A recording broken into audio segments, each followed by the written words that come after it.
আজকে আমি আপনাদেরকে দেখাবো কিভাবে আপনারা স্ন্যাপসিড অ্যাপ দিয়ে এরকম ফটো এডিটিং করবেন। তো ভিডিও শুরু করার আগে একটি কথা বলে রাখি, যদি আপনি এরকম আরও এডিটিং ভিডিও পেতে চান তাহলে চ্যানেলটি সাবস্ক্রাইব করতে ভুলবেন না। তো কথা না বাড়িয়ে চলুন আমরা আমাদের ভিডিওটি শুরু করে দেই। প্রথমে আপনি আপনার গ্যালারিতে যাবেন। গ্যালারিতে যাওয়ার পর যে ফটোটি এডিট করতে চান সে ফটোটি শেয়ার করবেন স্ন্যাপসিড অ্যাপের মধ্যে। তো আপনাদের সামনে এরকম একটি ইন্টারফেস চলে আসবে। তো আপনারা এখান থেকে টুলস অপশনে ক্লিক করবেন। তারপরে এখান থেকে আপনারা ব্রাশ অপশনটি সিলেক্ট করবেন। তারপর এখান থেকে এক্সপোজার অপশনটি সিলেক্ট করে এটাকে 0.7 করে দিবেন। তারপর ফটোটি জুম করবেন, জুম করার পর ফটোর ভিতরে এটাকে লাগিয়ে দেবেন। তারপর নিচে টিক চিহ্ন অপশনে ক্লিক করবেন। তারপর এখান থেকে আবার টুলস অপশনে ক্লিক করবেন। তারপর উপরে টুন ইমেজে ক্লিক করবেন। তারপর এখান থেকে আপনারা অনেকগুলো অপশন পেয়ে যাবেন। তো আপনারা এখান থেকে ব্রাইটনেস 15 মাইনাস করে দিবেন। তারপর কন্ট্রাস্ট 26 মাইনাস করে দিবেন। তারপর সিচুয়েশন 20 মাইনাস করে দিবেন। তারপর অ্যাম্বিয়েন্স 17 প্লাস করে দিবেন। তারপর হাইলাইট 41 প্লাস করে দিবেন। তারপর শ্যাডোজ 21 প্লাস করে দিবেন। তারপর নিচে টিক চিহ্ন অপশনে ক্লিক করবেন। তারপর শেয়ার পাশে ইউর অপশনে ক্লিক করে ভিউ এডিটে ক্লিক করবেন। তারপর টুন ইমেজে ক্লিক করে এডিটে ক্লিক করবেন।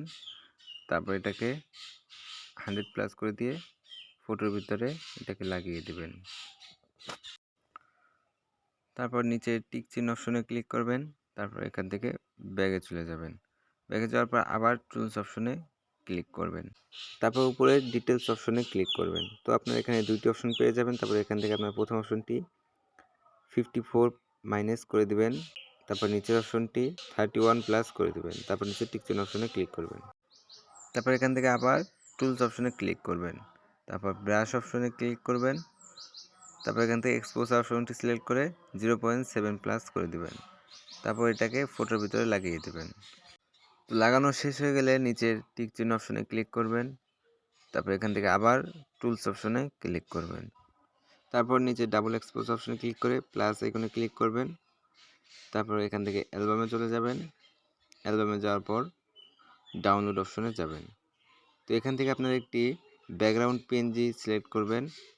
তো এটার লিঙ্ক আমি আমার ডিসক্রিপশন বক্সে দিয়ে রাখছি, আপনারা সেখান থেকে ডাউনলোড করে নিতে পারেন। তারপর এখান থেকে অ্যাড করে দেবেন। তারপর এটা কালারফুল করে দিয়ে টিক চিহ্নতে ক্লিক করবেন। তারপর শেয়ারের পাশে হিরো অপশনে ক্লিক করবেন। তারপর ভিউ এডিটে ক্লিক করবেন। তারপর ডাবল এক্সপোজ অপশনে ক্লিক করে এডিটে ক্লিক করবেন।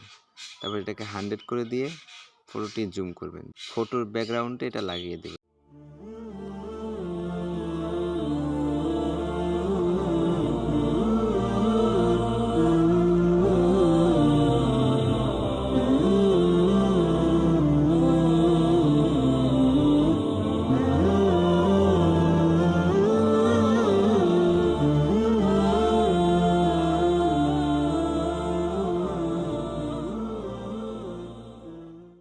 তারপর নিচে টিক চিহ্ন অপশনে ক্লিক করবেন। তারপর এখান থেকে ব্যাগে চলে যাবেন। ব্যাগে যাওয়ার পর আবার টুলস অপশনে ক্লিক করবেন। তো টুলস অপশনে ক্লিক করার পর নিচে ডাবল এক্সপোজার অপশনে ক্লিক করবেন। তারপর প্লাস আইকনে ক্লিক করবেন। তারপর অ্যালবামে ক্লিক করবেন। তারপর এখান থেকে আরেকটি পিএনজি সিলেক্ট করবেন। তো এটার লিঙ্ক আমার অন্য ভিডিও ডিসক্রিপশন বক্সে আছে, আমি ওই ভিডিওর লিঙ্ক এখানে দিয়ে রাখছি, আপনারা সেখান থেকে ডাউনলোড করে নিতে পারেন। তারপর এটাকে অ্যাড করে দেবেন। তারপর টিক চিহ্ন অপশনে ক্লিক করবেন। তারপর এখান থেকে আবার টুলস অপশনে ক্লিক করবেন। পোর্ট্রাইট অপশনটি সিলেক্ট করবেন। তারপর এখান থেকে স্মুথ টু অপশনটি সিলেক্ট করবেন। তারপর এখান থেকে ফেস সাপোর্ট লাইট 37 প্লাস করে দেবেন। তারপর স্ক্রিন স্মুথিং 35 প্লাস করে দেবেন। নিচে টিক চিহ্ন অপশনে ক্লিক করবেন।